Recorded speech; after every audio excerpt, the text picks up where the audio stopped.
ಖಾಸಗಿ ಜಮೀನಿನಲ್ಲಿ ತಾತ್ಕಾಲಿಕ ಕೆಎಸ್ಆರ್ಟಿಸಿ ಬಸ್ ತಂಗುದಾಣ ನಿರ್ಮಾಣಕ್ಕೆ ವಿರೋಧ.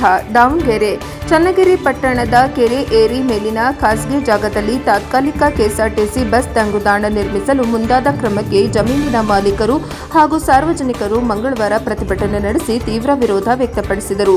ಅಜ್ಜಿಹಳ್ಳಿಯಲ್ಲಿ ಕೆಎಸ್ಆರ್ಟಿಸಿ ಡಿಪೋ ನಿರ್ಮಾಣಗೊಂಡು 1 ವರ್ಷ ಕಳೆದಿದ್ದರೂ ಪಟ್ಟಣದಲ್ಲಿ ಪ್ರತ್ಯೇಕ ಬಸ್ ನಿಲ್ದಾಣದ ವ್ಯವಸ್ಥೆ ಇಲ್ಲ.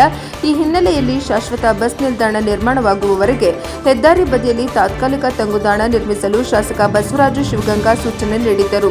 ಅದರಂತೆ ಮತ್ತೊಂದು ತಂಗುದಾಣ ನಿರ್ಮಿಸಲು ಅಧಿಕಾರಿಗಳು ಮುಂದಾಗಿದ್ದರು. ಆದರೆ ತಂಗುದಾಣ ನಿರ್ಮಿಸಲು ಆಯ್ಕೆ ಮಾಡಿರುವ ಸರ್ವೆ ನಂಬರ್ 81/2ರ ಜಾಗ ಖಾಸಗಿ ಒಡೆತನದ್ದಾಗಿದ್ದು ಜಮೀನಿನ ಮಾಲೀಕರ ಅನುಮತಿ ಪಡೆಯದೆ ಕಾಮಗಾರಿ ಆರಂಭಿಸಲು ಮುಂದಾಗಿರುವುದು ಸರಿಯಲ್ಲ ಎಂದು ಜಮೀನಿನ ಮಾಲೀಕರಾದ ಯುಎಚ್ ನೀಲಪ್ಪ ಹಾಗೂ ಬುಳ್ಳಿ ನಾಗರಾಜ್ ಆರೋಪಿಸಿದರು. ಸಾರ್ವಜನಿಕರ ಅನುಕೂಲಕ್ಕಾಗಿ ತಾತ್ಕಾಲಿಕ ತಂಗುದಾಣ ನಿರ್ಮಿಸಲು ನಮ್ಮ ವಿರೋಧವಿಲ್ಲ. ಆದರೆ ಶಾಶ್ವತ ಬಸ್ ನಿಲ್ದಾಣ ನಿರ್ಮಾಣವಾದ ಬಳಿಕ ತಾತ್ಕಾಲಿಕ ತಂಗುದಾಣ ತೆರವುಗೊಳಿಸಲಾಗುವುದು ಎಂಬ ಲಿಖಿತ ಭರವಸೆ ನೀಡಿದರೆ ಮಾತ್ರ ಅನುಮತಿ ನೀಡುತ್ತೇವೆ ಎಂದು ಅವರು ತಿಳಿಸಿದರು. ಪ್ರತಿಭಟನೆಯ ವೇಳೆ ಜಮೀನಿನ ಮಾಲೀಕರ ಕುಟುಂಬದವರು ಕಾಮಗಾರಿಗೆ ಅಡ್ಡಿಪಡಿಸಿದ ಹಿನ್ನೆಲೆಯಲ್ಲಿ ಕೆಎಸ್ಆರ್ಟಿಸಿ ಅಧಿಕಾರಿಗಳು ಹಾಗೂ ಪೊಲೀಸರು ಸ್ಥಳದಿಂದ ಹಿಂದಿರುಗಿದರು. ವರದಿ ದೇವರಾಜ್ ಕೇನಳ್ಳಿ ಹಂಕಲು, ದಾವಣಗೆರೆ, NKS TV4.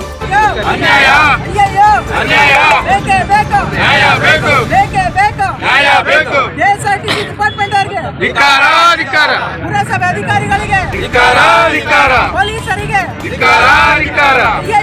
ಅನ್ಯಾಯ ಬೇಕೇ ಬೇಕು, ನ್ಯಾಯ ಬೇಕು.